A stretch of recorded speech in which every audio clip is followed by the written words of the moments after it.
I was 18 years old when I got married. I belonged to a very conservative family, a Baloch family, where good daughters never say no to their parents.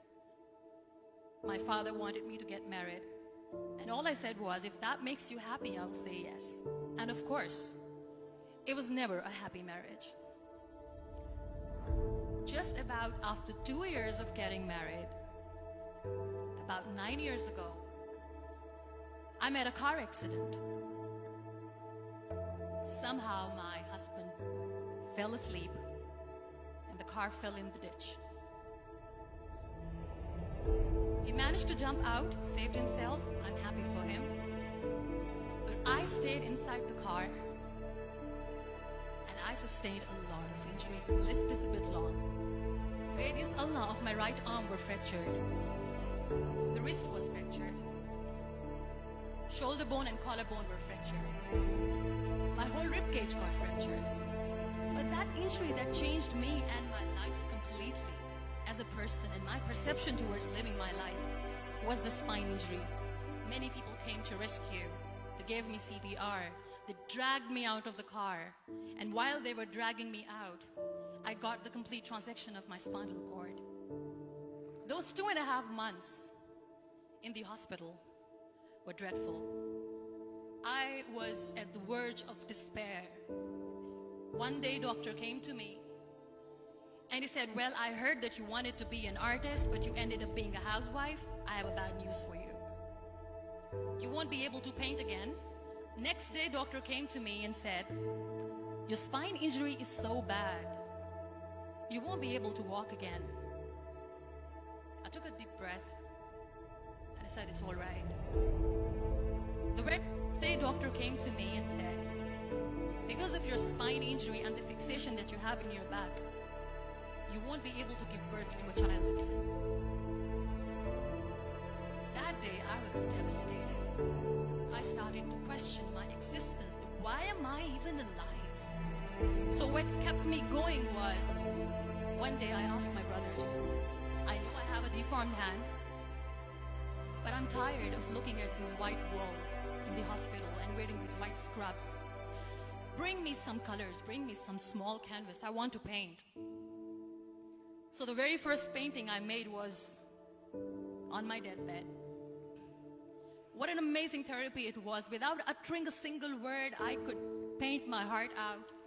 I could share my story. People used to come and say, what lovely painting. So much color. Nobody could see the grief in it. Only I could. And that day I decided that I'm going to live life for myself. I am not going to be that perfect person for someone. I am just going to take this moment and I will make it perfect for myself. That day I decided that I'm going to fight my fears. So I wrote down one by one all those fears. And I decided that I'm going to overcome these fears one at a time. Do you know what was my biggest fear? Divorce. But the day I decided that this is nothing but my fear, I liberated myself by setting him free. And I made myself emotionally so strong that the day I got the news that he's getting married, I sent him a text. Said, I'm so happy for you and I wish you all the best. And he knows that I pray for him today. Number 2 was, I won't be able to be a mother again. And that was quite devastating for me. But then I realized there are so many children in the world, all they want is acceptance. So there is no point of crying, just go and adopt one. And that's what I did.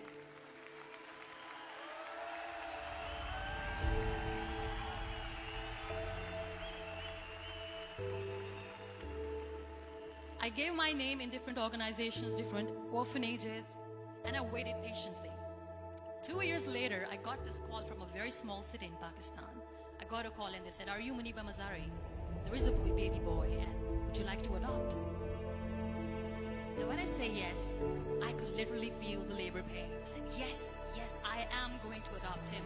I am coming to take him home. You know, when you end up being on the wheelchair, what's the most painful thing?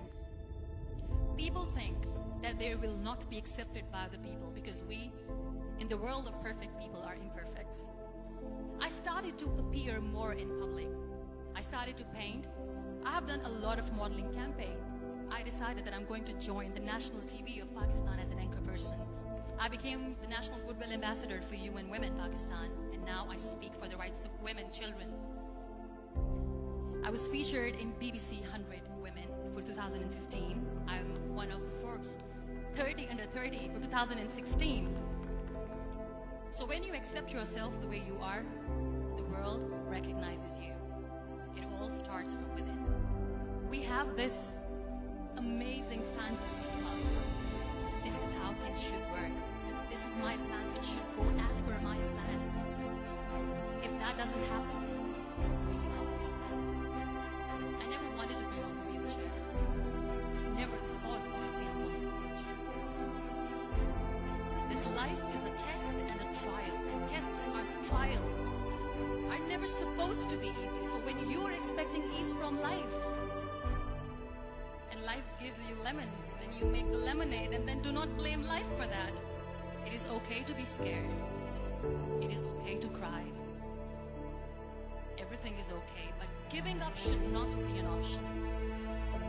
They always say that failure is not an option.